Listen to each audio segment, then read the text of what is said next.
Yes, my fellow Eagles fans, Saturday started off with a bang, and a lot is happening behind the scenes. The Philadelphia Eagles are entering one of the most crucial weeks of the 2025 NFL season, and behind the scenes, Howie Roseman is already working urgently to reshape the roster. The mission? Win now, not later. And two names, one familiar, one surprising, are emerging as unexpected, yet strategic, moves that could change everything. The team is poised to secure the NFC East title after a hard-fought season, but the real headlines may be off the field. First of all, I want to know your opinion. Do you believe the Eagles will beat the Commanders in today's game? If so, write, "Go Eagles! We will win." I personally am very confident, but we'll talk more about that in a moment. Philadelphia's momentum couldn't be stronger, but that doesn't mean they're standing still. This team hasn't won back-to-back NFC East titles since 2004. That kind of achievement doesn't just mark success, it signals a franchise that's ready to build a dynasty. And with the postseason on the horizon, Roseman is zeroing in on key vulnerabilities to fortify the roster before the window begins to close. Let's start with the offensive line, a unit that has been the heartbeat of the Eagles' offense, but one that's been under siege by injuries. Landon Dickerson and Fred Johnson have returned to practice, offering a much-needed boost, but Lane Johnson's ongoing absence remains a concern. This line is the foundation that allows Jalen Hurts to operate, and with playoff football looming, the pressure is mounting to keep Hurts upright and healthy. Philadelphia's success has always depended on winning in the trenches, and the Eagles know that if this group isn't elite, their Super Bowl hopes will crumble fast. But just as important as protecting the quarterback is running the ball with authority. And this is where Saquon Barkley's resurgence becomes vital. Over the last 3 games, Barkley has posted 256 rushing yards and 2 touchdowns, finally looking like the impact back the Eagles envisioned when they made their off-season splash. Against a Washington defense that's surrendering over 136 rushing yards per game, Barkley didn't just perform, he dominated. That's not just impressive, that's necessary. If Barkley continues to play at this level, it unlocks a whole new dimension of the offense and keeps defenses guessing in critical playoff situations. Then there's the run defense. And here's where the challenges get even steeper. Washington came into that game with the 4th-best rushing attack in the league, and with Jalen Carter sidelined, that left a massive hole in the Eagles' front. Brandon Graham, the seasoned vet, has stepped up, playing arguably his best football of the season. His leadership and disruption against the run will be essential if Carter isn't at full strength for the playoffs. Shutting down the opponent's run game will dictate tempo. And in January, controlling the clock is everything. But just as the team celebrated a hard-fought division title, talk began to swirl around an all-too-familiar name, C.J. Gardner-Johnson. Now, with the Chicago Bears, Gardner-Johnson has exploded into one of the most dynamic defenders in the NFL this season. 37 tackles, 5 tackles for loss, 5 QB pressures, 3 sacks, 2 interceptions, and a forced fumble in just 7 games. He's doing it all, playing safety, cornerback,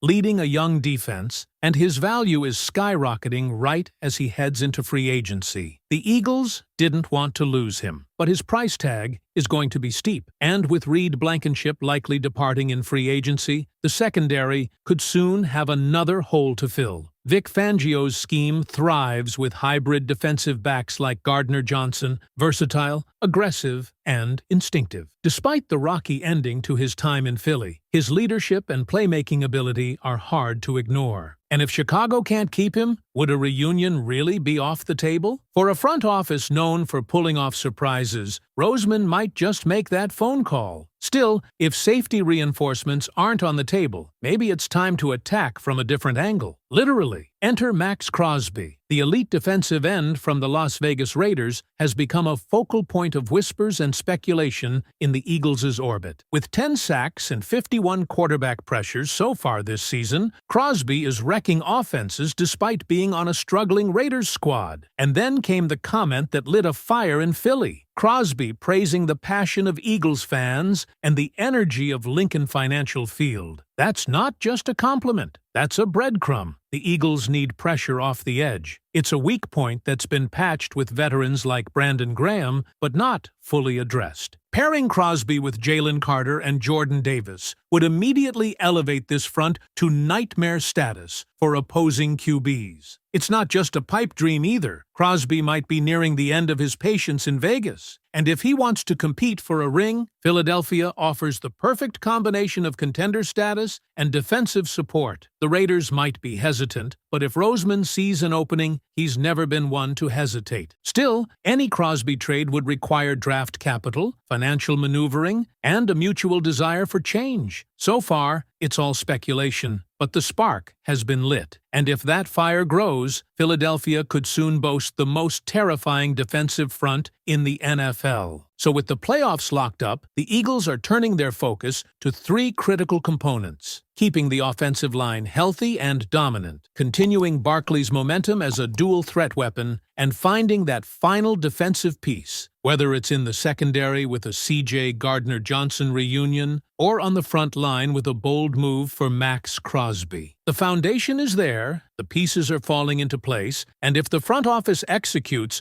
Philadelphia could be looking at more than just a playoff run. They could be setting up a Super Bowl march. What do you think, Eagles fans? Should Howie Roseman prioritize bringing back Gardner-Johnson, go all in for Max Crosby, or take another direction entirely? Let me know your thoughts. While the talk around Max Crosby and C.J. Gardner-Johnson has electrified the fan base, it's critical to understand how each move would fit the bigger picture. This isn't just about splashy acquisitions. This is about calculated decisions that match the Eagles' identity. Bringing back Gardner-Johnson would patch a vital hole in the secondary, but more importantly, it would restore a vocal, emotional leader to a defense that has lacked edge in big moments this season. His ability to line up anywhere in the secondary could give Vic Fangio the flexibility he needs against top-tier passing attacks come January. On the other hand, Max Crosby represents the kind of aggressiveness Philly fans live for. Pure chaos off the edge, relentless pursuit, and a motor that never stops. Pairing him with the young talents already in the trenches could make the Eagles' defense the most feared unit in the league. But it won't be cheap. It would cost draft picks, cap space, and potentially mean passing on other needs. That's the gamble. With the NFC East locked up and the playoffs ahead, the time to make a statement is now. Whether it's a reunion with a former defensive anchor or the addition of a premier pass rusher, the message is clear. Howie Roseman is pushing all chips in. This isn't about making the playoffs. It's about bringing the Lombardi back to Broad Street. Hit that like button, subscribe for more breaking Eagles news, and don't forget to click the video on your screen for the latest updates. Because if you want to be first to know what's happening in Philly, this is where it all starts.